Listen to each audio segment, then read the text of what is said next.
जी नाज़रीन, इमरान खान की गिरफ्तारी हो रही है। होर कोई गिरफ्तार होवे ना होवे, इन्हें गिरफ्तार हो जाना है। जी नाज़रीन, इमरान खान साहब की गिरफ्तारी के वारंट जो है वो जारी हो गए हैं। इमरान खान साहब आज फड़े जाते हैं तो ਤੁਹਾਡਾ ਕੀ ख्याल है?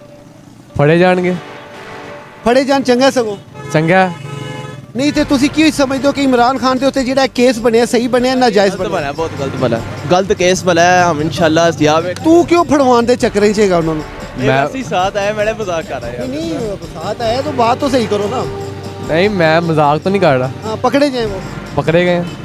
ਮੈਂ ਇੱਥੇ ਨਾ ਪੀਟੀਆਈ ਦੇ ਵਰਕਰਾਂ ਨੂੰ ਕਹਿਤਾ ਨਾ ਬੰਦਾ ਕਹਿ ਰਿਹਾ ਫੜੇ ਜਾਓ ਤੇ ਅਗਲੇ ਨੇ ਤੈਨੂੰ ਫੜ ਕੇ ਬਾਹ ਲੈਣਾ। ਲੈ पूरा मुल्क बचाना ਅਸੀਂ ਤੇ ਤੁਸੀਂ ਬਚਾਣਾ ਹੈ ਕਿ ਇਮਰਾਨ ਖਾਨ ਦੀ ਟੀਮ ਨੇ ਬਚਾਣਾ ਹੈ? ਅਸੀਂ ਬਚਾਣਾ ਹੈ। ਯਾਨੀ ਤੁਸੀਂ ਕੌਣ ਹੋ? ਅਸੀਂ ਪੀਐਮ ਲੈਣੇ ਆ। ये ਅੱਛਾ ਤੁਸੀਂ ਪੀਐਮਐਲ ਲੈਣੇ ਲੱਗੇ ਤੇ ਤੁਹਾਡਾ ਕੀ ਖਿਆਲ ਹੈ ਇਮਰਾਨ ਤੁਹਾਡਾ ਕੀ ਖਿਆਲ ਹੈ ਜਿਹੜਾ ਨਵਾਜ਼ ਸ਼ਰੀਫ ਬਾਹਰ ਗਿਆ ਹੋਇਆ ਹੈ ਉਹਨੂੰ ਆਪਣੇ ਮੁਲਕ ਦੀ ਧਰਤੀ ਤੇ ਸਾਹ ਲੈਣਾ ਨਸੀਬ ਨਹੀਂ ਹੈਗਾ। ਆਪਣੀ